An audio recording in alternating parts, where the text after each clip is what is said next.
സ്വർഗത്തിന്റെ മാണിക്കക്കല്ലാണ് മഖാമു ഇബ്രാഹിം എന്ന് മുത്ത് മുഹമ്മദ് മുസ്തഫ. ആ കല്ലിനെ ബഹുമാനിച്ചാലേ തവാഫിന്റെ കൂലി പൂർത്തിയാവുള്ളൂ. അള്ളാഹു തൗഫീഖ് തരട്ടെ. ഒരു കല്ലിനെയും ബഹുമാനിക്കേണ്ടെന്ന് പഠിപ്പിച്ച ദീനാണ് ഇസ്ലാം മതം. പക്ഷെ ഈ കല്ലിനെ ബഹുമാനിക്കാൻ കൽപ്പിച്ചിട്ടുണ്ട്. ഈ കല്ലിന്റെ പിന്നിൽ നിന്നിട്ട് 2 റക്അത്ത് നിസ്കരിക്കണം. وَإِذْ جَعَلْنَا الْبَيْتَ مَثَابَةً لِلنَّاسِ وَأَمْنًا وَاتَّخِذُوا مِن مَّقَامِ إِبْرَاهِيمَ مُصَلًّى. ഇബ്രാഹിം മഖാം എന്ന കല്ലിന്റെ പിന്നിൽ നിന്ന് നിങ്ങൾ 2 റക്അത്ത് നിസ്കരിച്ച് ദുആ ചെയ്താൽ ഏത് ദുആയും കബൂലാകുമെന്ന് പുണ്യ മുഹമ്മദ് മുസ്തഫ. 9ഓളം സ്ഥലത്ത് മസ്ജിദുൽ ഹറമിന്റെ ഉള്ളിൽ തന്നെ 9ഓളം സ്ഥലത്ത് അല്ലാഹു ദുആ സ്വീകരിക്കും. അതിൽപ്പെട്ട ഒരു സ്ഥലം മഖാം ഇബ്രാഹിമിന്റെ പിന്നാണ്. ഇതൊരു കല്ലില്ല. എന്താണ് ഈ കല്ലിനെ ബഹുമാനിക്കാൻ കാരണം? അതിനൊരു കാരണമുണ്ട്. എന്താ കാരണം? ഈ കല്ലെന്ത് ചെയ്തു? ഈ കല്ല് ഇബ്രാഹിം എന്ന അല്ലാഹു ബഹുമാനിച്ച ആളെ ബഹുമാനിച്ചിട്ടുണ്ട്. അല്ലാഹു ബഹുമാനിച്ച ആളാണ് സയ്യിദുനാ ഇബ്രാഹിം. അല്ലാഹു ആദരിച്ച ആളാണ് സയ്യിദുനാ ഇബ്രാഹിം. ഉറക്കപ്പറ സയ്യിദുനാ ഇബ്രാഹിം. ആ ഇബ്രാഹിമിനെ ബഹുമാനിച്ചു.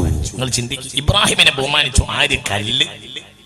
കഅബാലയം പടുത്തുയർത്താൻ വേണ്ടി കല്ലിന്റെ പുറത്തേറി സയ്യിദുനാ ഇബ്രാഹിം. അപ്പോൾ കല്ലെന്തായി? കല്ല് ആ കല്ല് അലിഞ്ഞു പോയി. മിൻ ഇക്റാമി ഇബ്രാഹിം. ആ കാലങ്ങോട്ട് എടുത്തപ്പോഴത്തിന് കല്ല് മെല്ലെ മെല്ലെ അലിയാൻ തുടങ്ങി. ലൗലാ ഖാല മഹ് ലസാറ മിസ്ലൽ മാ. അല്ലാഹു മലക്കാക്കട്ടെ. അല്ലാഹു നമുക്ക് ബോധം തരട്ടെ. ലൗലാ ഖാല മഹ്, അടങ്ങ് ഒതുങ്ങ് എന്ന് പറഞ്ഞില്ലായിരുന്നുവെങ്കിൽ ലസാറ മിസ്ലൽ മാഇ, ഈ കല്ല് പച്ചവെള്ളം പോലെ ആയിരുന്നു. കല്ലിന്റെ പുറത്തേക്ക് കാലെടുത്ത് വെച്ചു സയ്യിദുനാ ഇബ്രാഹിം. അപ്പൊ ഇബ്രാഹിം നബി തന്റെ മേലേക്ക് കാലട് വെച്ചപ്പോ ഇബ്രാഹിം നബിയുടെ കാലിനാണ് ബഹുമാനിച്ചിട്ട് കല്ലാണ്ട് ഉരുകി. അപ്പോൾ നിർത്തി അടങ്ങെന്ന് പറഞ്ഞു സയ്യിദുനാ ഇബ്രാഹിം. അങ്ങനെ പറഞ്ഞില്ലെങ്കിലോ, ഇബ്രാഹിം എങ്ങാനും അടങ്ങാണ് കല്ലിനോട് പറഞ്ഞില്ലെങ്കിൽ ലസാറ മിസ്ലൽ മാ, പച്ചവെള്ളം പോലെ ഈ കല്ലാകുമായിരുന്നു. അപ്പോൾ സയ്യിദുനാ ഇബ്രാഹിം അലൈഹിസ്സലാത്തു വസ്സലാമിനെ ബഹുമാനിച്ച കല്ലാണത്. ആ കല്ലിനെ ബഹുമാനിക്കൽ ലോകത്തിന്റെ മുഴുവനും കടമയാണ്. എങ്കിൽ ഈ കല്ല് ഒന്നുമല്ലല്ലോ. എന്ത് കല്ലിന്റെ മുന്നിൽ, ഹജറുൽ അസ്വദിന്റെ മുന്നിൽ പോയി നിന്നില്ലേ സയ്യിദ്നാ ഉമർ ബിൻ ഖത്താബ്? പിന്നെ പറഞ്ഞില്ലേ എന്താണ് കല്ല്? ഒരു കല്ലല്ലേ എന്ന് പറഞ്ഞില്ലേ? എന്നാൽ ഈ കല്ലിനെ ബഹുമാനിക്കണമെന്ന് പരിശുദ്ധ ഖുർആൻ ലോകത്തോട് കൽപ്പിക്കുകയും ചെയ്തല്ലോ. എന്താ കാരണം? ഈ കല്ല് അല്ലാഹു ബഹുമാനിച്ച സയ്യിദ്നാ ഇബ്രാഹിമിനെ ബഹുമാനിച്ചിട്ടുണ്ടല്ലോ. ഈ കല്ലിന് ഇത്ര ബഹുമാനമുണ്ടെങ്കിൽ നബിയുല്ലാഹി ഇബ്രാഹിമിന്റെ ബഹുമാനം എത്രയായിരിക്കും? നബിയുല്ലാഹി ഇബ്രാഹിം ഇത്ര ബഹുമാനമുണ്ടെങ്കിൽ ഒന്നുമല്ലല്ലോ ഇബ്രാഹിം അഷ്റഫുൽ ഖൽഖല്ലല്ലോ. അഷ്റഫുൽ ഖൽഖാര മുത്ത് മുഹമ്മദ് മുസ്തഫ. ഉറക്കപ്പറ മുത്ത് മുഹമ്മദ് മുസ്തഫ അല്ലേ? അഷ്റഫുൽ ഖൽഖ് ഇബ്രാഹിം അല്ല, അഷ്റഫുൽ ഖൽഖ് ജിബ്രീലും അല്ല. ജിബ്രീലിനെ അനാദരിച്ച ഒരു വാക്ക് പറഞ്ഞു ജൂതന്മാർ. ജിബ്രീൽ പക്ഷപാതിയ. ജിബ്രീലിന് തോന്നിയ മങ്ങാരി പോലെ ഒരു കാലത്ത് ഇസ്രായേലികൾക്കായിരുന്നു വഹയ്യ കൊടുത്തിരുന്നത്. ഇപ്പോൾ ജിബ്രീൽ മക്കക്കാരനായ ഒരാൾക്കല്ലേ വഹയ്യ കൊടുക്കുന്നത്? ജിബ്രീൽ ഒരു പക്ഷപാതിയ, തോന്നിയ കണക്ക എന്ന് കുറെ ജൂതന്മാര് പറഞ്ഞപ്പോഴാണ് മങ്കാന അദുവൽ ജിബ്രീല ഫഇന്നഹു നസ്സലഹു അലാ ഖൽബിക ബിഇദ്നില്ലാഹ്. ജിബ്രീലിനെ അനാദരിച്ചവർക്ക് ഈമാൻ ഉണ്ടാവില്ല എന്ന് ആയത്തിറങ്ങി. അല്ലാഹു മലക്കാക്കട്ടെ. സയ്യിദ്നാ ജിബ്രീലിനെ ഒരാൾ അനാദരിച്ചാൽ അയാൾക്ക് ഈമാൻ ഉണ്ടാവില്ല. എന്നാ ജിബ്രീലോ? ജിബ്രീൽ അഷ്റഫുൽ ഖൽഖ് അല്ലല്ലോ. അഷ്റഫുൽ ഖൽഖാന സൃഷ്ടികളിൽ മഹാൻ ജിബ്രീൽ അല്ലല്ലോ. സൃഷ്ടികളിൽ മഹാൻ പുണ്യ മുഹമ്മദ് മുസ്തഫ. അപ്പോൾ ഇത് ചിന്തിക്ക്, തല കൊടുത്തിട്ട് ചിന്തിക്ക്.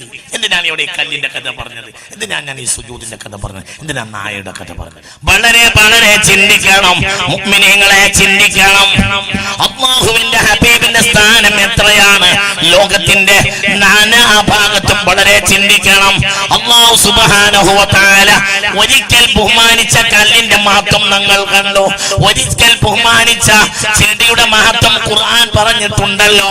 ഒരു ചെടിയെ ബഹുമാനിച്ചു സയ്യിദുനാ മൂസാ. മൂസാ നബിക്ക് നബുവത്ത് കൊടുക്കാൻ വേണ്ടി ഒരിക്കൽ ഒരു ചെടിയെ അല്ലാഹു ബഹുമാനിച്ചിട്ടുണ്ട്.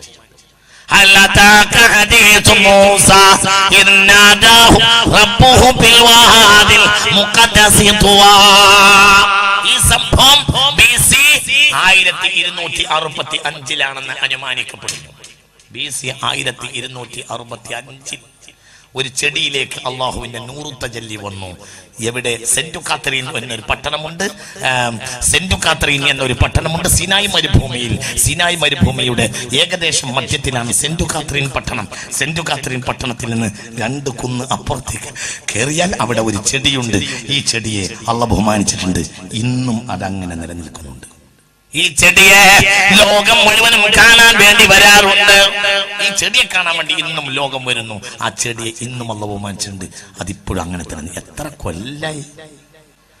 BC 1265 അനുമാനിക്കപ്പെടുന്നു. അതായത് ഏകദേശം നമ്മുടെ 3300 കൊല്ലം മുമ്പാണ് ഈ ചെടിയെ അല്ലാഹു ബഹുമാനിച്ചത്. വലിയ മരമൊന്നല്ല, ഒരു ഏകദേശം നമ്മളെ ഒരു കറിവേപ്പ് വലിയതായാൽ എത്ര ഉണ്ടാവും? അത്ര തന്നെ. അത്രേ ഉള്ളൂ. هل أتاك حديث موسى إذ ناداه ربه بالوادي المقدس طوى. ആദം പിടിച്ചതാണ് ഒരു വടി. ആ വടിയെ അല്ലാഹു ബഹുമാനിച്ചു. ആ വടിയാണ് പിന്നെ അമ്പിയാക്കൾക്ക് സഹായമായത്. എന്തുകൊണ്ട്? ഒരഭിപ്രായം, ഈ വടി സയ്യിദുനാ ആദം സ്വർഗത്തിൽ നിന്ന് കൊണ്ടുവന്നതാണ്. ആ കാലഘട്ടത്തുള്ള അമ്പിയാക്കൾ ഏകദേശം അത് കൈകൊണ്ട് തൊട്ടതായിരുന്നു.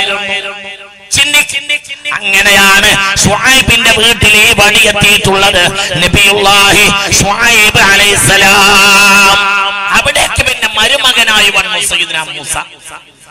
ഈ വടിയാണ് പിന്നെ മഹാത്ഭുതം കാണിച്ച വടി. എന്തേ? അമ്പിയാക്കന്മാരുടെ കരസ്പർശമുള്ള വടിയാണിത്. ഇപ്പോഴും ഈ വടിയെ ബഹുമാനിച്ച് തുർക്കിയിലെ ഇസ്താൻബുൾ മ്യൂസിയത്തിൽ സൂക്ഷിച്ചിട്ടുണ്ട്. ഈ വടി ലോകം ബഹുമാനിച്ച വടിയാണ്. സയ്യിദുനാ ആദം അലൈഹിസ്സലാം തൊട്ട വടിയാണ്. പിന്നെ സയ്യിദുനാ ശീദ് തൊട്ടു, പിന്നെ ഇദ്രീസ് തൊട്ടു, പിന്നെ സയ്യിദുനാ നൂഹ് തൊട്ടു. അമ്പിയാക്കളെ കരസ്പർശത്തിലൂടെ വന്ന് ശുഐബിലെത്തി. നോക്കൂ നിങ്ങൾ, അമ്പിയാക്കൾ തൊട്ട വടിയുടെ പ്രത്യേകത. ഈ വടി സ്വയം യുദ്ധം ചെയ്തിരുന്നു എന്ന് ഇമാം റാസി തങ്ങൾ തഫ്സീറുൽ കബീറിൽ രേഖപ്പെടുത്തിയിട്ടുണ്ട്. സ്വയം യുദ്ധം ചെയ്യും വടി. സയ്യിദുനാ മൂസ, അന്ന് മൂസ നബിയായിട്ടില്ല. സയ്യിദുനാ മൂസ ഉറക്കപ്പറ സയ്യിദുനാ മൂസ അലൈഹിസ്സലാത്തു വസ്സലാം ആട് മേക്കാൻ പോകുമ്പോൾ മരുഭൂമിയിൽ ഇരിക്കും. വടിയോട് പറയും, വടിയെ ചെന്നായ്ക്കളോ മറ്റോ വന്നാൽ വടിയോട് പറയും, വടിയെ നീ പോയിട്ട് ചെന്നായെ ഓടിക്കും. അപ്പൊ വടി ഒറ്റക്ക് പോയിട്ട് ചെന്നായ്ക്കളെ ഓടിക്കും. എന്തുകൊണ്ട്? ദാരി തൊട്ട വടിയ. സയ്യിദുനാ ഉറക്കപ്പറ ആദം മുതൽ ഇക്കാലം വരെ അമ്പിയാക്കൾ ഒരു മലഞ്ചരിവിലേക്ക് കയറിയപ്പോൾ, ഞാൻ നീട്ടുന്നില്ല, ഒറ്റ ഉദാഹരണത്തിന് അവസാനിപ്പിക്കാം.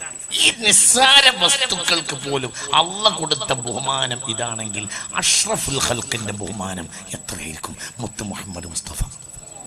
ആരാണ് അഷ്റഫുൽ ഖൽഖ്?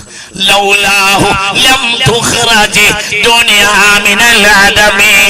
ഈ നബി ഇല്ലായിരുന്നുവെങ്കിൽ ഇല്ലായ്മയിൽ നിന്ന് പ്രപഞ്ചത്തെ അല്ലാഹ് പടക്കുമായിരുന്നില്ല. പ്രപഞ്ചത്തെ ഇല്ലായ്മയിൽ നിന്ന് അല്ലാഹ് പടച്ചത് പുണ്യ മുഹമ്മദ് മുസ്തഫക്ക് വേണ്ടിയാണ്.